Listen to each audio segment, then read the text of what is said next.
Welcome, seeker of hidden knowledge.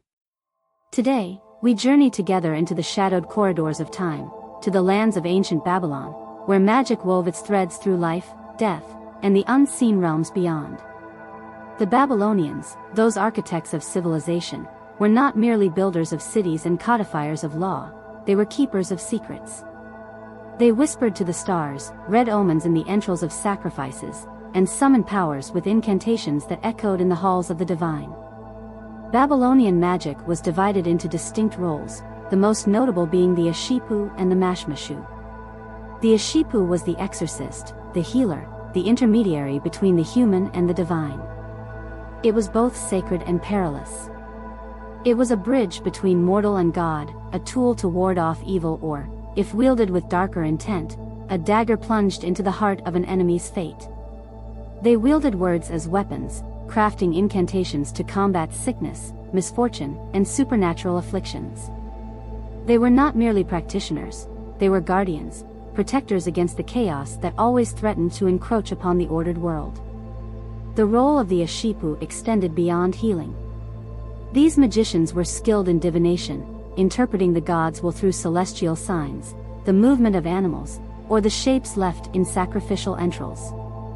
They catalogued their knowledge on clay tablets, creating a vast library of spells, rituals, and remedies. Among their most powerful tools were the utterances, incantations imbued with divine authority.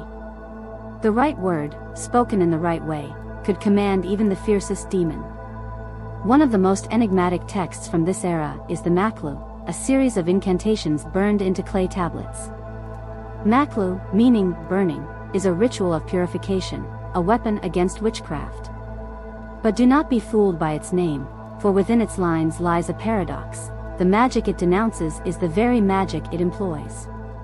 Ashipu would use this complex ceremony to purify a person, home, or even a community from malevolent forces. The Makla texts, written on clay tablets in Akkadian, form a series of incantations and rituals aimed at neutralizing witchcraft and reversing curses. Imagine the scene. The Ashipu prepares an effigy, an object to symbolize the enemy or the curse. This effigy, made from wax, clay, or wood, is inscribed with names or symbols, binding it to the intended target.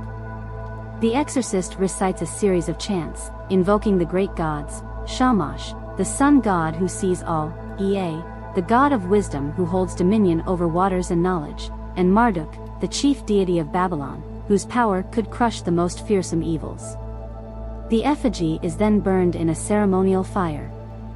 The flames, representing the purifying wrath of the gods, consume the malevolence, scattering it into smoke and ash. This act is more than symbolic, it is a call to the cosmic order, a declaration that the balance disrupted by the curse has been restored. But there is a duality in Maklu. Its power lies not only in purification but also in destruction. The same fire that purges evil can be turned outward, as a weapon against enemies. The line between exorcist and sorcerer was often blurred.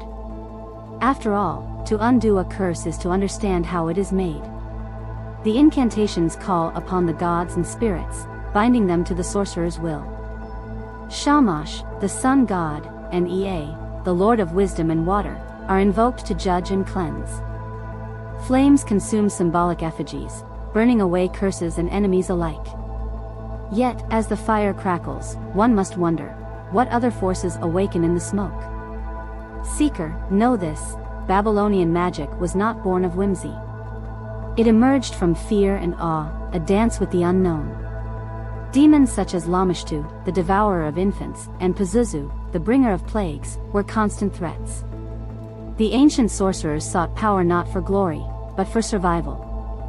And yet, this ancient magic has not faded.